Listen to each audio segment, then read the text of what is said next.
Go live.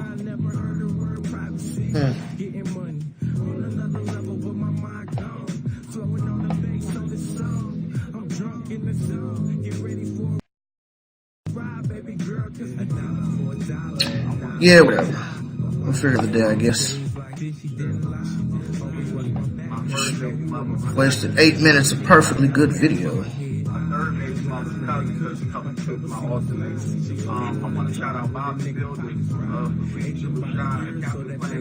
What are you over there watching? Crank this thing with Crank Lucas talking about how not to end a radio interview. I want to shout out my first baby mother, my second baby mother, my third baby mother's cousin. Okay. Because that nigga helped me fix my car. Okay. All right. Good, sir. Oh my God! Since this Google Hangouts, whatever, YouTube, Fraganackle Boo is not working, we might as well go ahead and start and get this thing over with. Oh my God. We tried, y'all. We tried. But welcome everybody to the latest episode of the Socially Conscious St. Louis podcast. It is episode 19. We kind of took a week off, so to speak. We were supposed to have a guest today, but unfortunately he got sick. So he would not be joining us today. So we will be coming to you early on a Friday instead of the usual Sunday.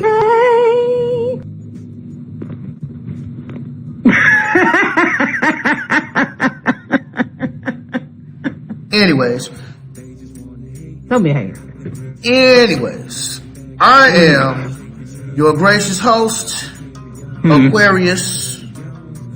I'm King David. I'm in here with my co-host, my best friend, and honestly, I couldn't do it without her, Rebecca Quarles, everybody. What's going on, What's Becky? up, good people? Nothing much, you know. Tried to get that YouTube, Google Hangouts, whoop-de-whoop-de-whoop-de-whoop online, and it wasn't working for some reason. Yeah, it didn't like us today. Maybe next week, people. Maybe next week. Eventually, man. Eventually we'll get it. We might have to do a couple practice runs and figure it out. I'm not sure how exactly it's pulling the audio. I'm not sure if it's pulling the audio straight off the computer, which it probably should be, which at some point it should be a place for me to turn up the volume, but we'll figure it out later. We don't have time for this. Yeah. We'll get it worked out eventually. Sure we will, but this is the episode 19 of the Socially Conscious St. Louis podcast, and I think that we should start with current events. What do you think, Becky? Sure, the white man hasn't shut us down yet, so I think we're doing pretty good. Can't no white man turn us loose, turn around. Ain't no white man turn me around. Nobody turn me around. Let Whitey Locks turn me around. Turn me around. We not gonna let Whitey Locks turn me around. Oh. So you ain't thanking God for slavery. Okay, go ahead. No, I don't think that is. For sure, current event sounds great. I don't thank God for slavery. Like, okay, so what my friend here is referring to, and it's been a long day, y'all. It's been a long work day. I ended up working my off day today because I need that money so I can funnel into more lawns. So give us a minute. We'll start to get in the rhythm, and then, you know, more laughs and jokes will come along.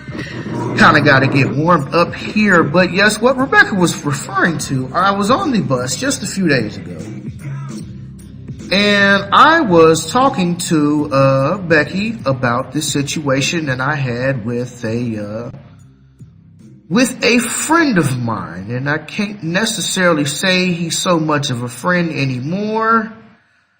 I can definitely say he's a friend from the past, and we were as thick as thieves, but people grow, they change, and, you know, people spread apart.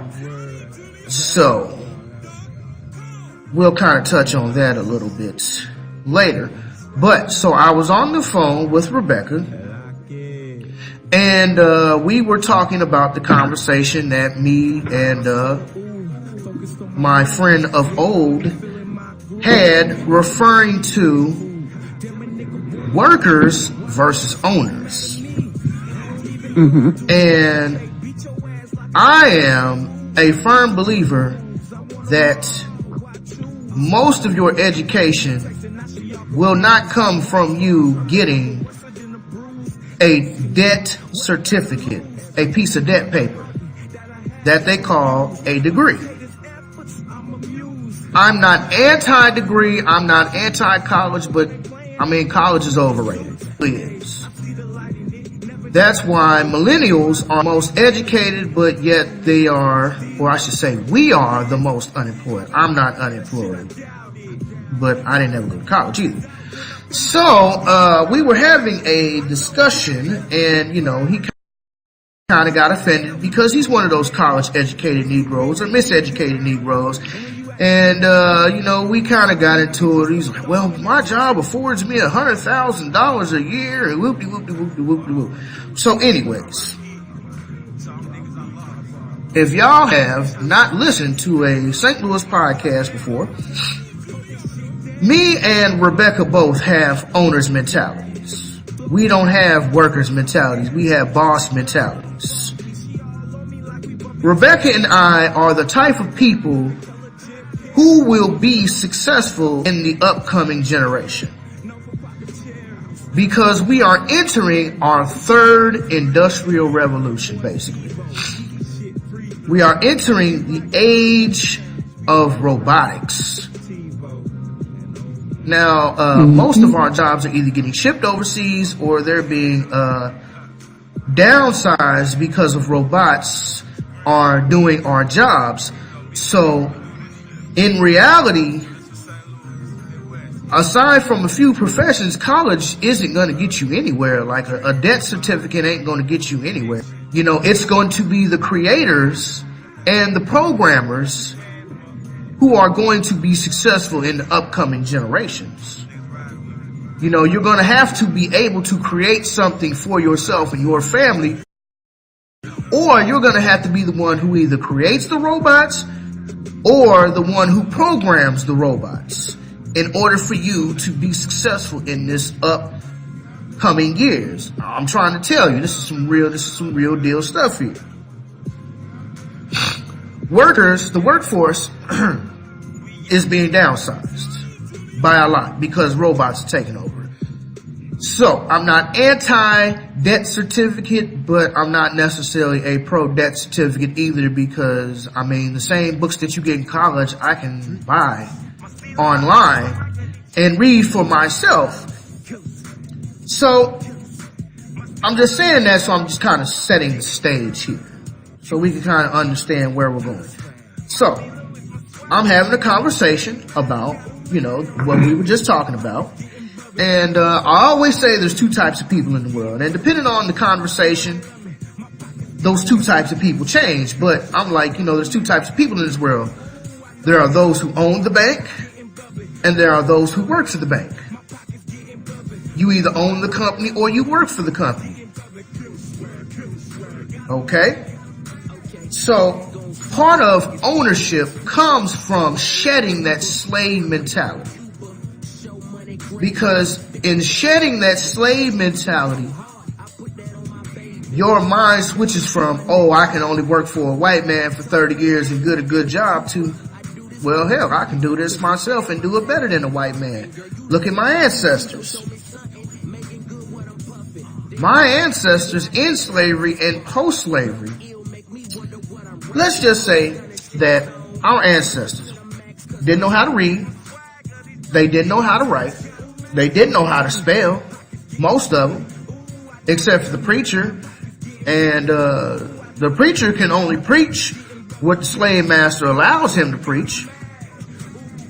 But yet,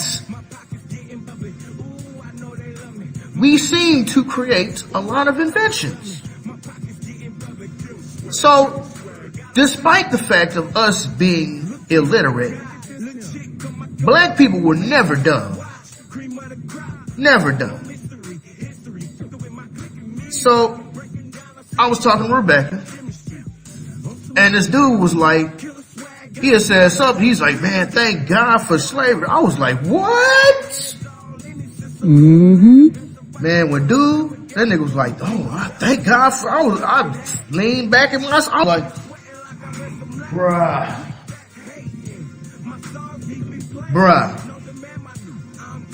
You did not, bruh. You did not just say that to me.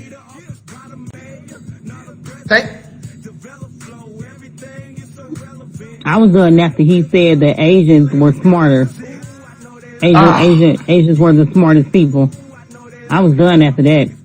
When I heard that, I was like, oh, okay, this dude's okay. Right, so he's like, thank God for slavery, and then he says something about, he's like, well, Asians smart? I was like, no. Yes, they are. No, they're not. Who you think taught the Asians all the mathematics and the sciences that they have? It seemed like he was really trying to argue that point, and you guys are telling them how powerful our people are. No. Oh my God. So, I was like, like, take it as that, man. Bruh, do you realize what we have done as a people? Let's just say pre-slavery. Let's say all the thousands of years of pre-slavery. Do you know that Egypt, in the grand scale of things, is just a minuscule country, state that we built temples in? Like, do you know that Egypt is just a small fraction of what we've done? There are greater places still than Egypt. You know, Ethiopia, Christianity, Islam, all that came out of Ethiopia, out of the ancient Kemetic spiritual system. How about Alexandria? Well, Alexandria is in Egypt, but still. How about Alexandria had the world's greatest library at one time that was burned down by, I believe, Alexander the Terrible, if I'm not mistaken. He's not great, he's terrible. How about Timbuktu, which was the world's largest, greatest trading post at one time? That's in Africa, that's in Southern Africa. Let's not all forget all the temples, all the pyramids that we built in Africa, Asia, Europe, North and South America, Australia. I'm pretty sure if you go to Antarctica, there's some pyramids over there too. I'm dead serious. Like, we circumnavigated this entire globe, and we built it, and we gave the people the culture and the history that the white man stole and grafted like 500 years onto, okay? So, I say, let's take us into slavery. Do you know that everything America was built on, we built? The traffic lights. So I start running some black inventions down to the brother. You know, we invented the stoplight, the refrigerator, the cotton gin. I know they told you a white man invented the cotton gin. Eli Whitney didn't invent the cotton gin. And if you think he invented the cotton gin, I just have one question for you. What white man ever invented something to make your job easier? I'll wait. Not at all, because they say it costs too much money. We had that fight every day. Exactly. And then it was another dude that started, once I started getting on dude head, it was another dude like, yeah, why you think Alexander Graham Bell had all those black inventors in his workshop? Woo, woo, woo, woo. Because we smart. And he's like, no, Asians are the smartest. Like, no, nigga, we're the smartest on the planet. We are the original people. You know, his dude was like, the only thing the white man ever invented was the patent office. So I'm like, exactly. And then there was even a little young guy was dropping some gems. But that was after dude had got off the bus, though, you know. I was like, yeah. Mm-hmm. So I was like, I had never heard that in person before. I've heard it on the internet, that Florida lawmaker, I know we talked about that a couple podcasts ago, that Florida lawmaker, aka Coon, said thank God for slavery, because if it weren't for slavery, we'd still be in Africa worshiping trees. But you would never think that you would hear that up close and like somebody right in your face saying that. No. That's a different experience. No, but let me say that if the Africans were worshiping trees, which they were not, but if the Africans were worshiping the trees, that's because they know the tree's life. The tree is close to the Creator. Let me tell y'all how the Creator works. There's a thing called the dialectical laws of opposite. Y'all can write that down. It's called the dialectical laws of opposite. Where there's hot, there must be cold. Where there's man, there must be woman. Okay? Where there's rain, there must be sun. Those are the dialectical laws of opposite. So, the trees give out oxygen. When trees grow, they're living things. Trees put out oxygen. Plants and flowers put out oxygen. What do humans inhale? Humans inhale oxygen, correct, Becky? That is correct. Okay, and we exhale carbon, carbon dioxide. Carbon monoxide. Is it carbon monoxide or carbon dioxide? I think it's carbon dioxide. Yes. It is. Sorry about that. Yes, so we inhale oxygen, we exhale carbon dioxide. Trees, in turn, take that carbon dioxide, use it for fuel and energy in order to give us back oxygen. You see how that works? Yeah. We breathe in oxygen, we exhale carbon dioxide, the tree takes that carbon dioxide and turns it into oxygen, and thus the cycle is continued. It's an infinite loop. That's how the Creator works. So if the Africans were so-called worshiping trees, as the coon woman says, that means the Africans knew the importance of trees and that the trees are close to the Creator.